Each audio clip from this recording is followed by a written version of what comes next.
So, dear Dhamma practitioners, this is our ongoing meditation session. So, be comfortable yourself and relax your body.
Okay, so dear Dhamma practitioners, be comfortable yourself and relax your body.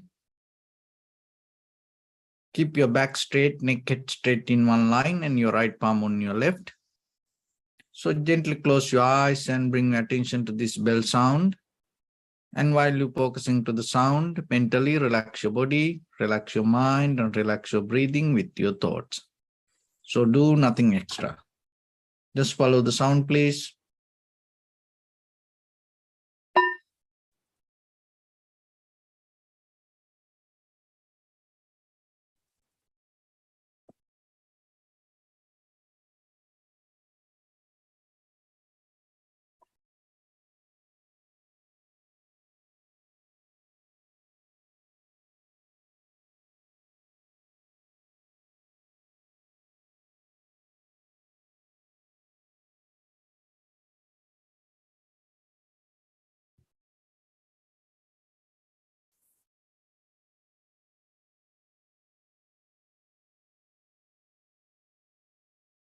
Namo tassa bhagavato arahato samma sambuddhassa. Namo tassa bhagavato arahato samma sambuddhassa. Namo tassa bhagavato arahato samma sambuddhassa. Homage to the Blessed One, the Exalted One, the fully enlightened one.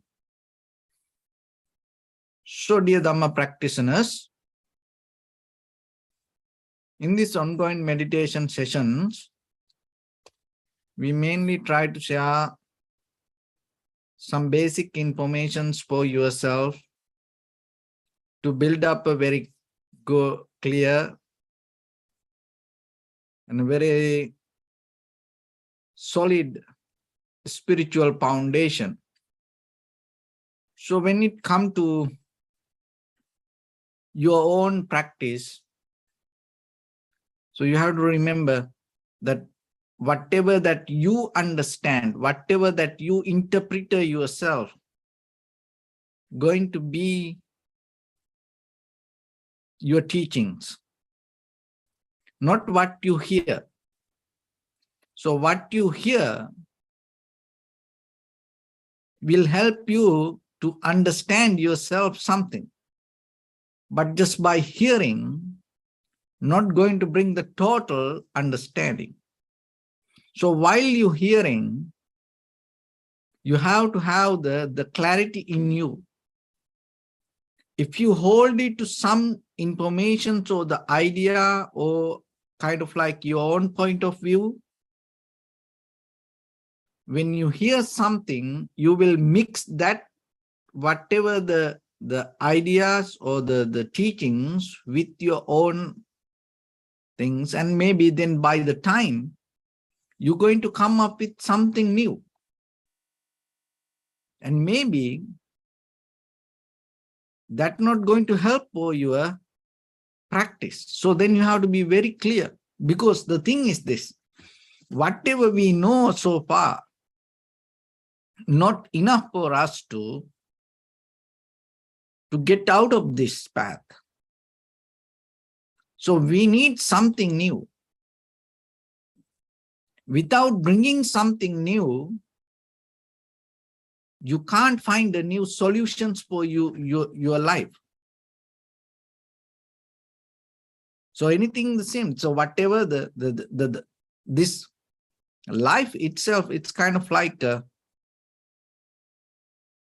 question. So you look for answer.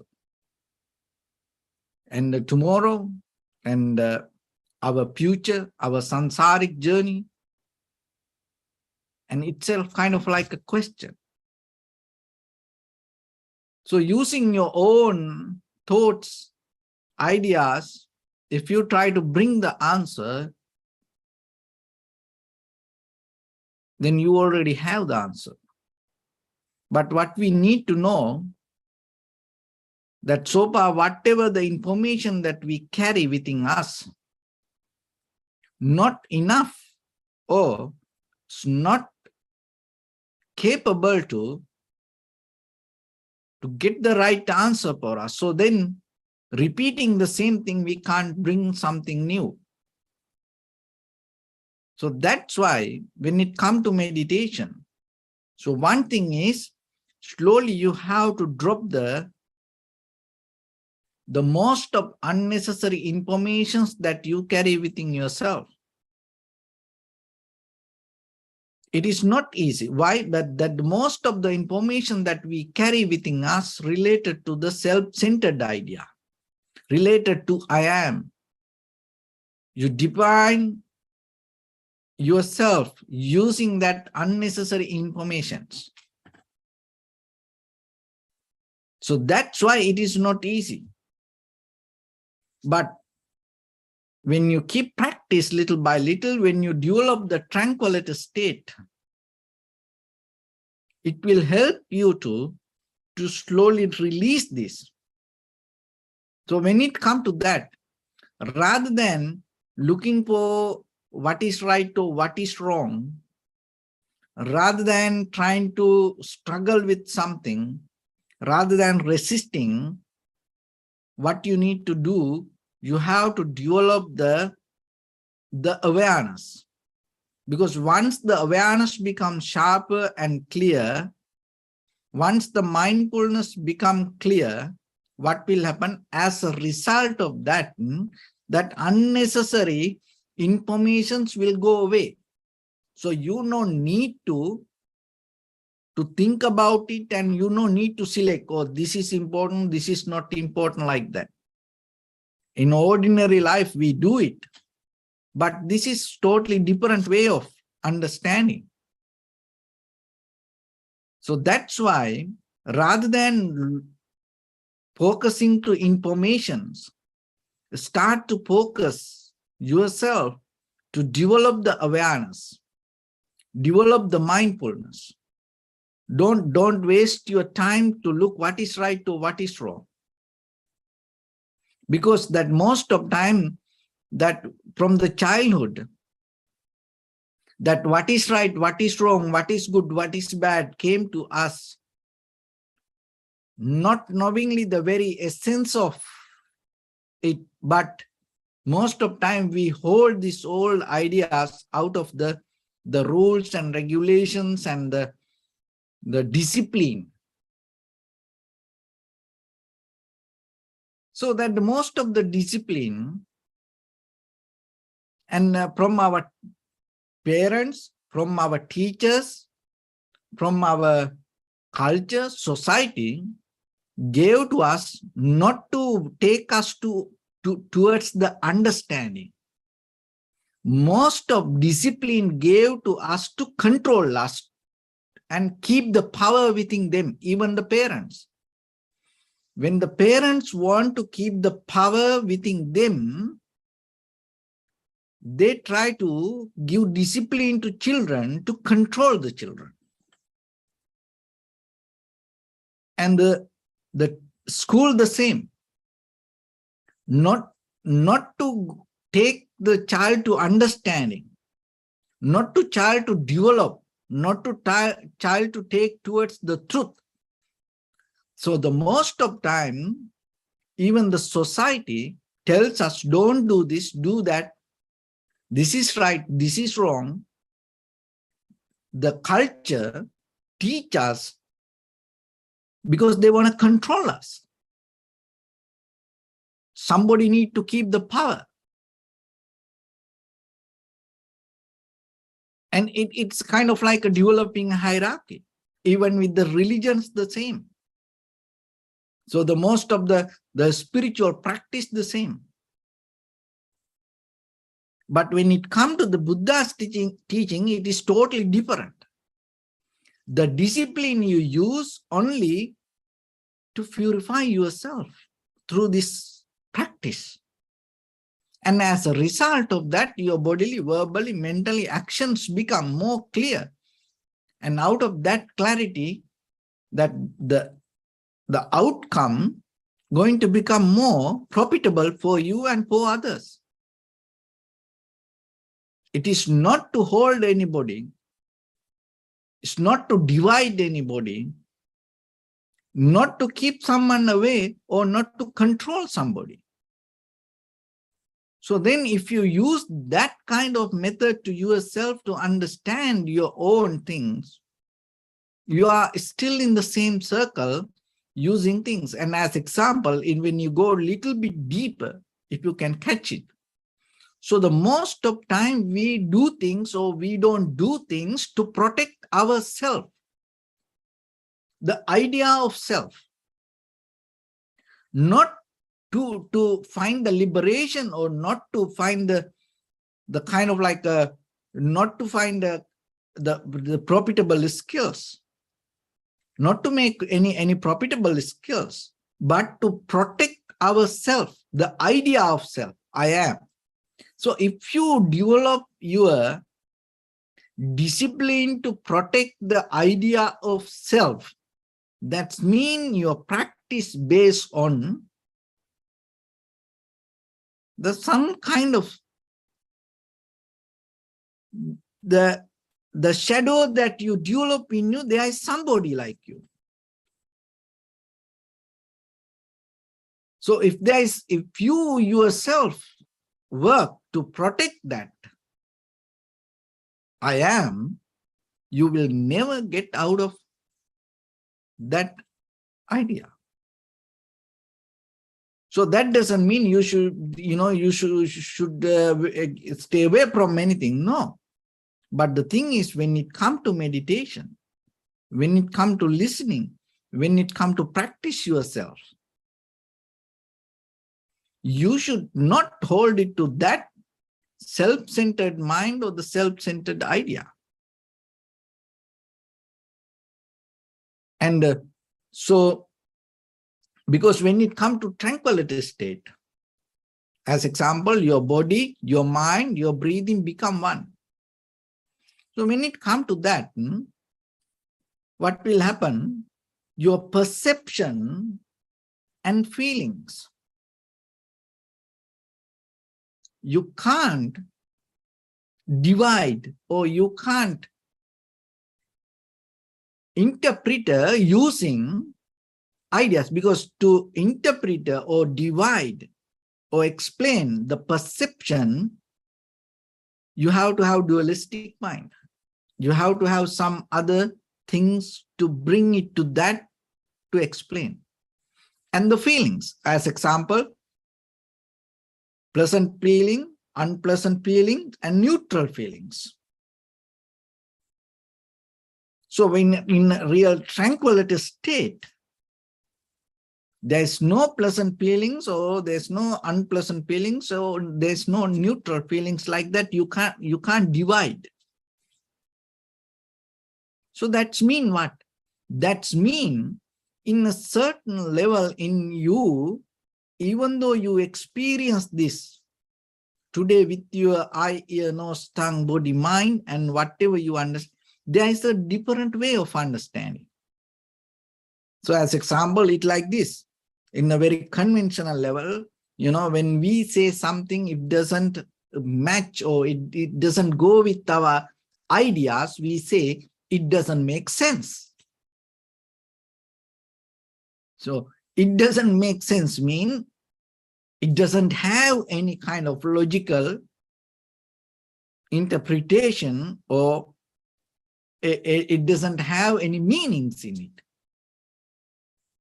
So in the tranquility state, the more deeper level, the same thing. When it comes to your real tranquility state, it doesn't make any sense. Because if it doesn't make sense, what does that mean?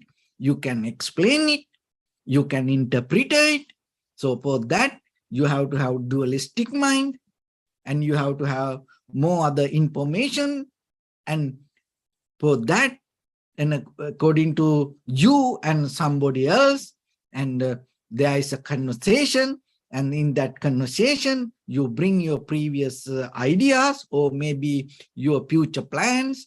So in that level, in this conventional level, so it's going to become make sense means it has the ability to develop a clear conversation and build up a bridge in between others. So in day-to-day life, if you look very carefully, so whatever the perception, build a bridge within the moment of experience and the idea of I am. That's why it makes sense to us. That's why we have feelings. That's why out of the feelings, we bring the emotions. That's why out of the emotions, we react to the world. And out of that reactions, that is how we interpret the world. So that is what another way we call the very flux or the very network of this samsara. But in the when it comes to the very depth, if you look very carefully, when something comes, when you're breathing, when your body, when your mind all come together, in the depth of that experience, the experiencer and the experience both become the one. And then in that very level, you can't divide it to feelings, separate feelings. There's some feelings, but you can't bring it to conversation. To bring it to conversation, you have to transform it to kind of like an idea. So once it become idea, what will happen? Your experience become physical. So as example, another way, how the imagination become physical. So when whatever you imagine, once you write down, it become physical. That is how we manifest things. So the same thing happens when your experience, once you interpret, once you bring it to the words, what happens? It becomes the world. But in the deeper tranquility state, there is no such a conversation. So when you experience something, to bring it to words, what happened? You have a conversation inside you. So that conversation is the most powerful conversation. When you have that conversation inside you, within yourself, and as a result of that, you have the conversation with others. So whatever you talk in day-to-day life with others, with your husband, wife, children, friends, and family members, it never comes suddenly out of your mouth. Most of things, most of time, it is in your head, maybe all day, maybe 1 week, 1 month, maybe it's in you. Like I echo, it's keep having that conversation. So then by the time you come to you bring it as the words. But tranquility state, it's not like that. You experience something, in that very moment of experience, you're not going to transform it to words. And when it's not going to transform it to words, you can't bring it to sense. So that's why in the deeper tranquility state, you come to the point, you experience to the highest level, but it not belong to sense. It not belong to feelings.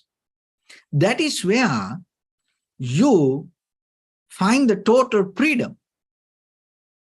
Because we bound to this world,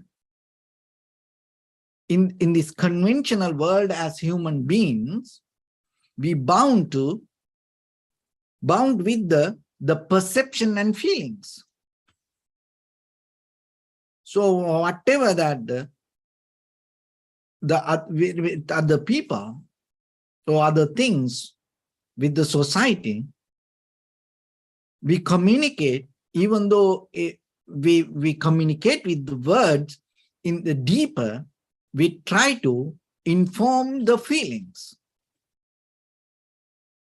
So we go behind this. While if you keep going behind these feelings, there's no end. But rather than go with the feelings, when the mindfulness means, in a certain level, you settle down with the feelings. It's a two different way.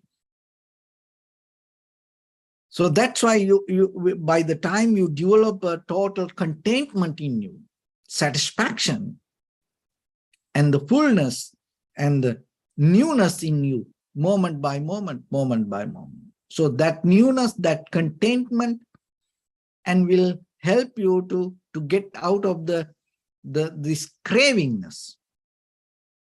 So this cravingness, another way we call it the desire. So once you get out of that, the deeper inner desire, this you find the total satisfaction within the moment as who you are. So otherwise, if you always try to explain things, interpret things, and bring it to words, bring it to action, remember, once you bring it to words, that words belong to something, and other thing is, you are responsible for that words. When you make a statement, you are responsible. So you are responsible means you are responsible. You bound to the world. You bound to the world means you give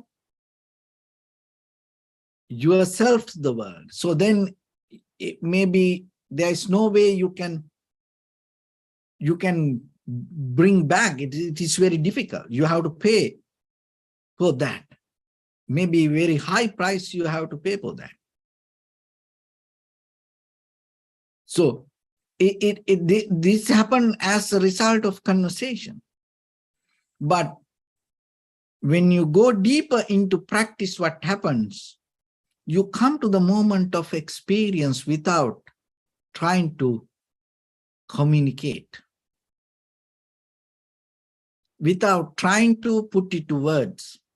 So that is another way that you can experience the tranquility state. You have no intention, you have no desire, you have no effort to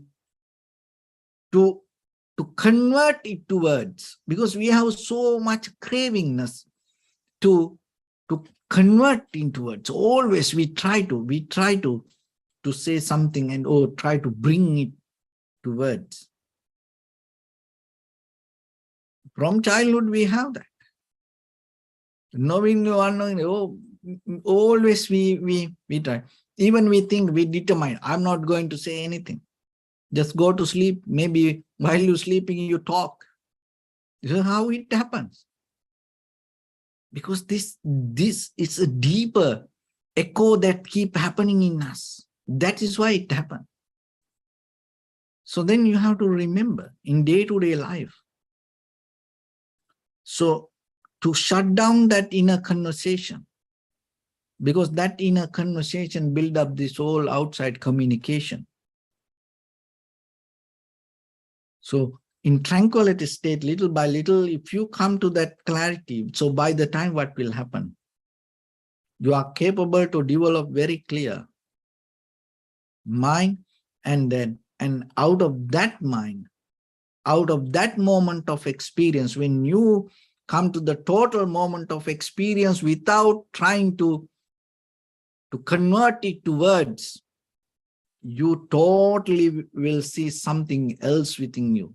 So that is where you are capable to recognize impermanent, unsatisfactory nature and selflessness.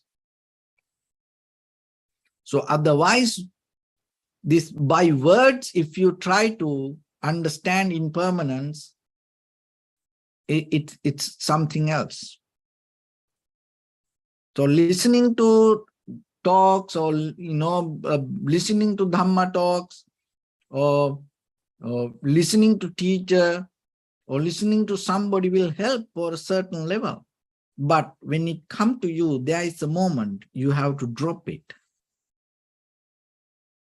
So practicing will give the ability for yourself to drop that. But when you keep practice, it needs the effort. It needs the effort, but once you come to a certain level, you are capable to get out of that practice and experience the total freedom. And that is where you can come to the total liberation. So to develop your practicing part, we can't bring the liberation, we can't bring the transformation, but to develop your practice part, we can give some tools and help for you and encourage you, share the methods. But when it comes to you, you have to remember, while you practice, not to bound to the practice and keep the freedom and still use the method. So it is a skill. So when in any physical field, whatever the sports or whatever the things that the people practice, they have to keep practice. And but when you really come to the moment, you have to drop the practice. So that is the level of vipassana. When it comes to the total moment of experience, can you get out of that inner conversation? Or you are holding to that, or you keep comparing and you keep arguing and you trying to validate your own ideas, so like that. No. Before Neil Armstrong go to the moon, 3,000 times. He trained himself, But when he when he land to the moon, he never repeat that any moment that he practiced during that 3,000 times. He dropped that all the 3,000 methods, and he completely became a new person. And that to become like that, it helped him to have the critical analytical understanding. So then you have to remember in day-to-day life, when you practice meditation, don't carry that your method, your system, your pattern, but you need that. But at the same time, drop that inner conversation. Don't try to develop that self-validation, and don't encourage that the self inside, and bring the total newness to yourself and experience the moment. And that will bring the transformation. So with that, let's get into practice a little bit now. So your right palm on your left and neck head straight in one line, and be comfortable with your posture. So bring attention to your body and scan head to toes yourself and say Supat Veva, or may I be well and happy 3 times.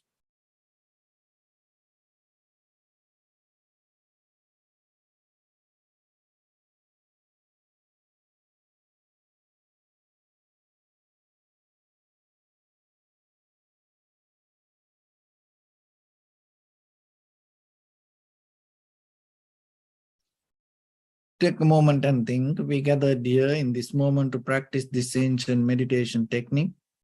All the Buddhas, all the enlightened masters followed this path and achieved wisdom. So we also gathered here to accumulate that knowledge. In this moment with this sitting, may my body become more comfortable. May my breath be more smooth. May no difficulties come to me. May all the success come to me. Also think for a moment, this is the last moment we're spending in this very lifetime, and detach your mind from all your past memories and as well as any kind of future thoughts.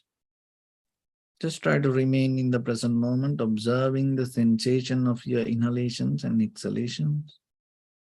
So in the beginning, deeply and gently, breathe in, breathe out 3 times and find the sensation, please.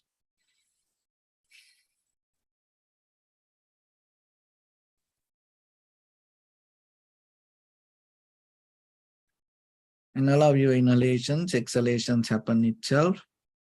And when it happens through the sensation, recognize it. Do nothing extra.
Bring your attention to your body, please.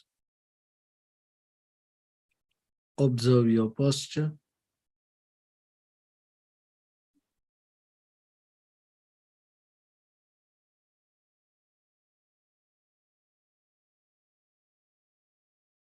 We cultivate loving kindness and compassion in our heart and radiate it as a light through entire your compound, village, city, state, country, world, around this universe. Also as far as you can through galaxies, other planets, stars. Reminding yourself like this. With clear intention, mentally repeat after me. May all living beings in this universe be well and happy.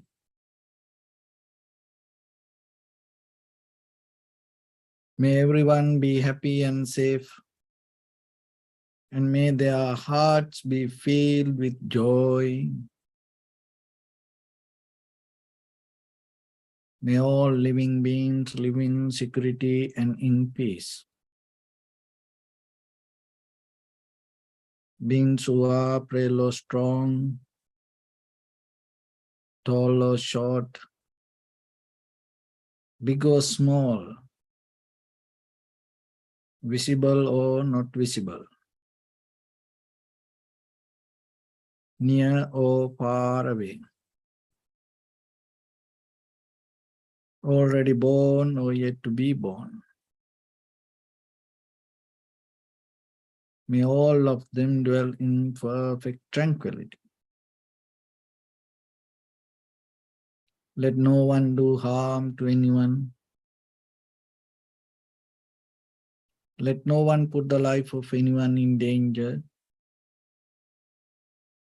Let no one out of anger or ill will wish anyone any harm.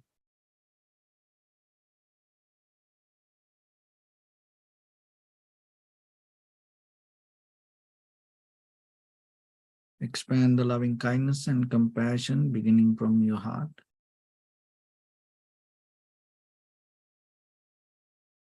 Forward. Visualize yourself and send it as a light.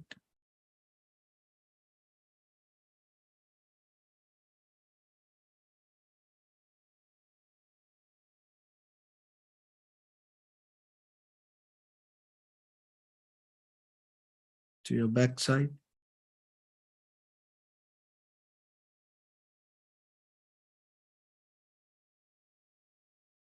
To your left side.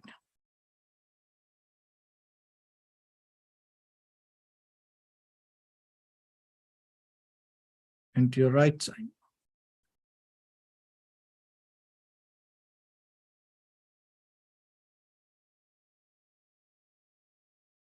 Downward.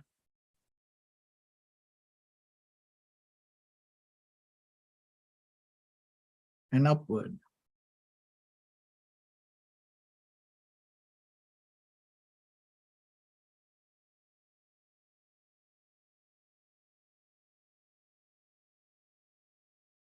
To all 6 directions at once. Like the moon, the sun, spread the light, spread the energy, without any condition, without any limitation, without any resistance or without any judgment.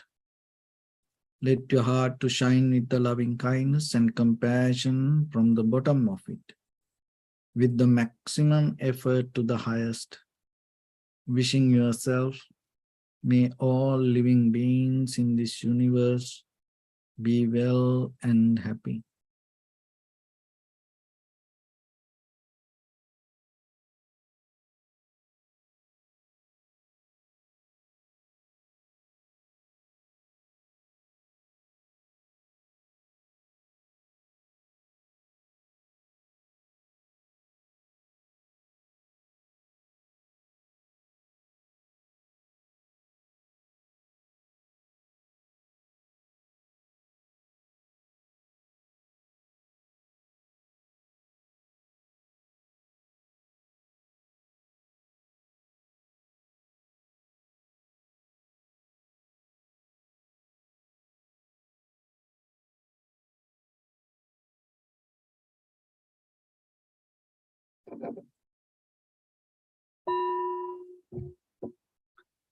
Say sadhu, sadhu, sadhu.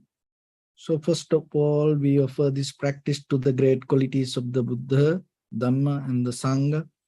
And also by the power of this meritorious deed, may all of us attain to the supreme bliss of Nibbana. May all your guardian angels and deities will receive these merits and increase their longevity and protect all of you from any kind of planetary influences or any ill effects. Ittavata chammihi sampadang punya sampadang sabbe deva numodantu sabba sampatti siddhya sabbe bhuta numodantu sabba sampatti siddhya sabbe satta numodantu sabba sampatti siddhya Imaya dhammanu dhamma patipattiya buddham pujemi dhammang pujemi sanghang pujemi Attaya imaya patipattiya jati jara vyadi maranam ha paribunjissami Idamme punya kammang asavakkaya vahang hotu sabba dukkha pamuncatu. Bless you.